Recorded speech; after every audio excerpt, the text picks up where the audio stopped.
Alright, so at first I was really disappointed with how this GoPro was performing, this GoPro 12. Seeing that the battery wouldn't last long, I was getting more video potential out of my phone. And it seemed like anytime I added anything, it would take battery a whole lot quicker, so I added the media mod. And ultimately, I think that's why I'm able to do what I'm doing here. Got this light. This light doesn't last long.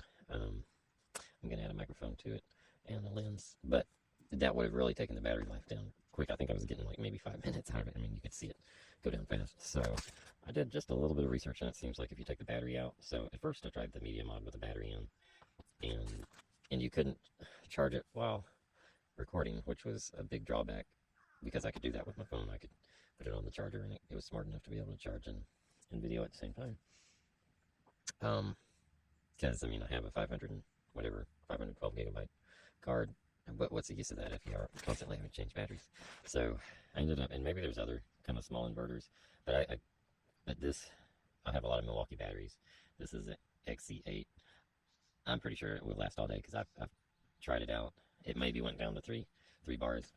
I don't know. I mean, I know that there's some solar inverters out there, but I don't know if there's really a whole lot of kind of useful like this. Now, this won't run a fan. I've tried to run a decent sized fan with this, and it just overloads it. But if it will give me some portability with this GoPro to where I could potentially record all day or several hours at a time. So far, I've done some hour-long videos with no problems like this. And now I can definitely add a microphone. I can add the view center without any battery problem. But you have to take the battery off. Take the battery out. Now, in order for me to auto upload, I got to put the battery back in, and I got to plug it in.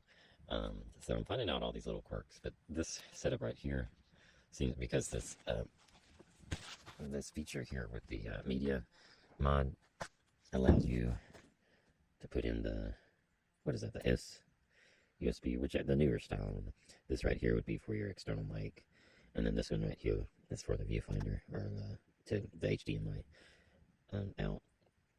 And so, otherwise, if you didn't have the media mod, you'd have to open up the tray. You'd have to take the battery out, and you'd have to plug it in, which you kind of stand a chance of getting some more stuff inside of there. So I think overall this is, and then I found this magnetic. It's a shame that GoPro doesn't have a magnetic mount, but this is a real handy kind of, because a lot of things in a video I'm going to be needing to mount onto metal. So that's it.